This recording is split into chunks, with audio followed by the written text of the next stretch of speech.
Hey guys, what's up? Welcome back to my channel. For those of you who are new here, my name is Carissa. Thanks for tuning in. If you are not subscribed to my channel, please go ahead and do so now. I have some really cool content coming your way. All the hauls, all the fitness videos, all that good stuff, plus some more is coming 2020. So go ahead and subscribe now. Today's video is going to be my CrossFit update. I've been getting a couple questions on Instagram, so I figured I would jump on here and do a whole video dedicated to CrossFit. So without further ado, let's go ahead and jump right into the video. So let me go ahead and define CrossFit for those of you who are not really as familiar with the sport. Based on their website, CrossFit is an effective way to get fit. Anyone can do it. It's a fitness program that combines a wide variety of functional movements into a timed or scored workout. That is essentially what it is. Varied functional fitness. So my CrossFit journey started last year. In March, I started, joined a gym in Connecticut, whereas that's where I lived. This time last year, I have since moved to North Carolina. I basically joined CrossFit to meet people. I moved to Connecticut for work and I didn't really know a lot of people in the area. And at the time, I was in my second year of living in Connecticut, and the first year I joined like a typical gym, you know, like a regular, weightlifting gym. And I loved it. I lost quite a bit of weight going to that gym. I lost like maybe 10 to 12 pounds. I was ready for a new challenge. Like the weight loss was done and I was feeling like my old self again. So I decided to do CrossFit to meet people and to challenge my fitness level. Started CrossFit in March.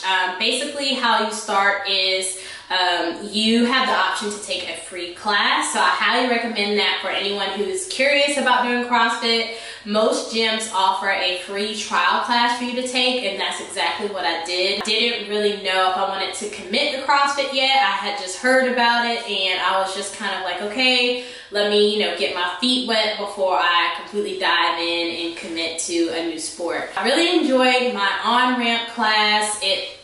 Basically what the on-ramp is, it's like maybe a 30 to 45 minute class, and they go over typical movements that you're gonna find in a CrossFit workout. They go over some of the terminology, which is really different. If you don't do CrossFit, it can seem like another language. I know that was really fun at first, trying to decipher all the acronyms and that sort of thing. Basically describes the workout for the day. I went full-fledged, did CrossFit.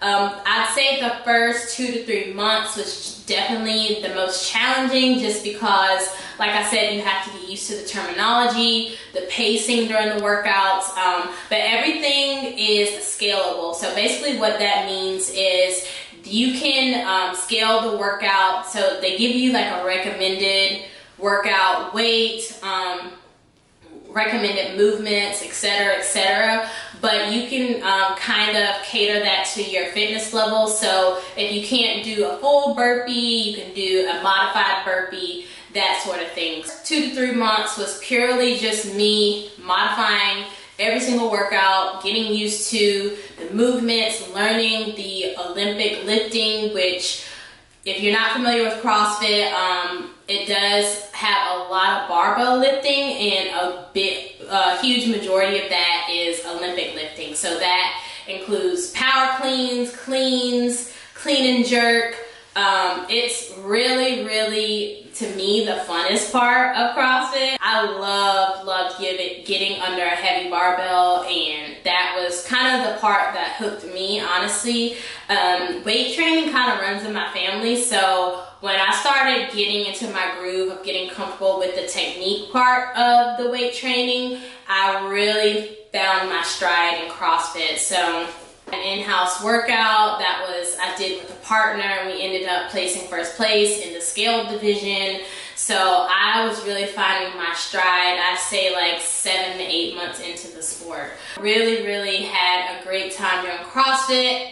This past summer, I'd say maybe around my 6-month mark, I decided to do a gymnastics clinic, which is kind of the third element of CrossFit is gymnastics. So there are lots of gymnastics movements in the workouts. Yes, if you're not familiar with CrossFit, that was the craziest part to me is getting on rings and doing muscle ups, handstand walks, handstand push-ups, like all that good stuff. So I decided to do like a clinic to learn the fundamentals, and I had so much fun doing that. That was really a good way for me to, like I said, learn the foundation and the fundamentals of a big part of the sport, which is gymnastics.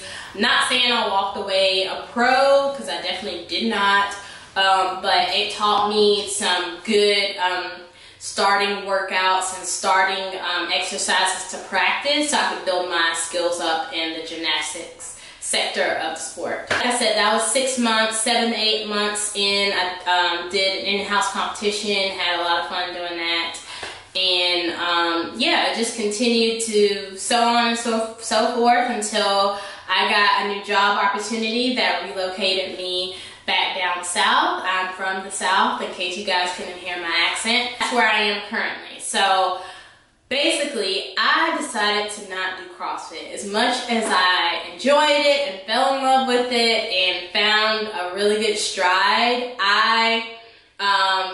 it just didn't align with what goals I have, and those goals are basically financial. You know, CrossFit is not cheap, so that's why I really took my time with researching the sport, as well as making sure this was something I was going to actually do and be committed to, because I spent nearly $2,000 in that short amount of time just with my membership. It depends on how often you go to class, but you can do like a 1 class a week all the way up to like unlimited, and that is definitely going to affect the pricing of your membership at your gym. So me, I started off doing unlimited, and I realized that yeah, 6 to 7 days a week of CrossFit is intense on your body. So I scaled back to 3 to 4 classes a week,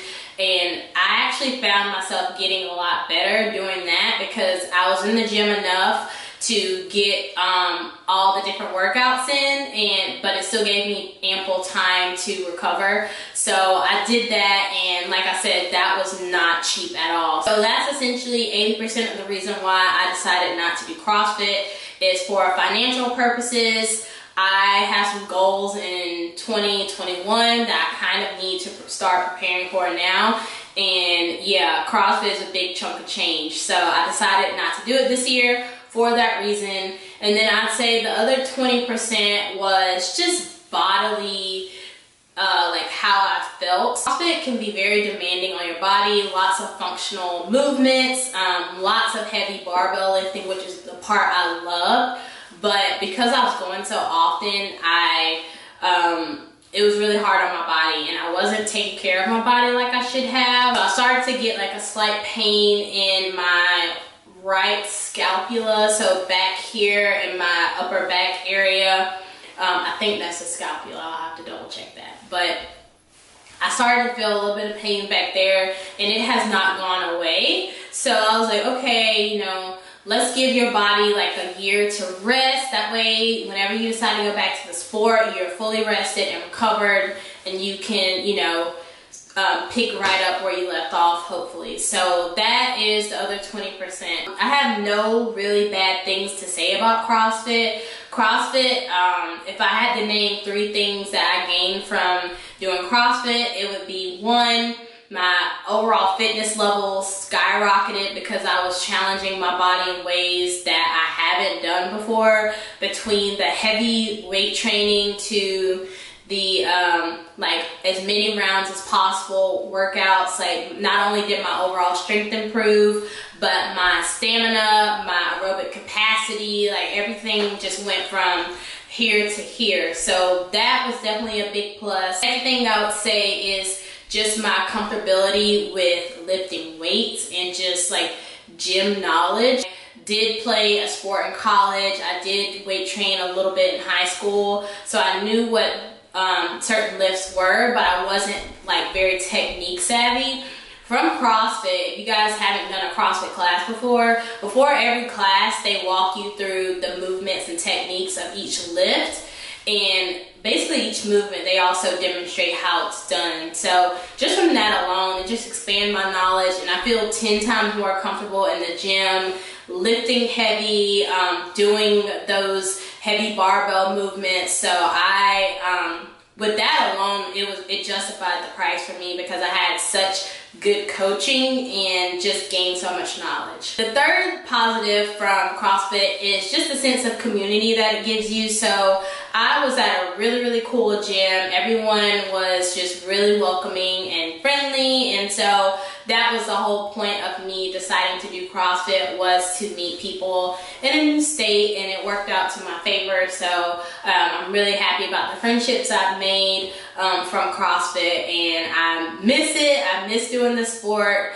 But like I said, right now it's just not in the cards for me. Hopefully by the end of this year, or maybe next year at the beginning of the year, I can pick the sport back up because I do miss it. I do still follow a lot of CrossFit competitions on YouTube. I follow pretty much all the athletes I follow online are CrossFitters. So to me, they're just some of the fittest people I've ever seen. Like, the women in CrossFit are incredible. So if you're looking for any gym inspiration, check out some of the CrossFitters on Instagram, and you will not be disappointed because I love, love, love watching everything they post because it's so informational, and it's just inspiring because they lift so heavy and they're like my size. So I'm like, one day I want to do that. I want to lift as heavy as they do. That is my CrossFit update. I know you guys were curious about that, or at least a few of you were. So if you have any questions that I didn't address in this video, or any comments, please leave them in the comments box below. Thank you guys so much for tuning in, and I will catch you in the next video. Bye.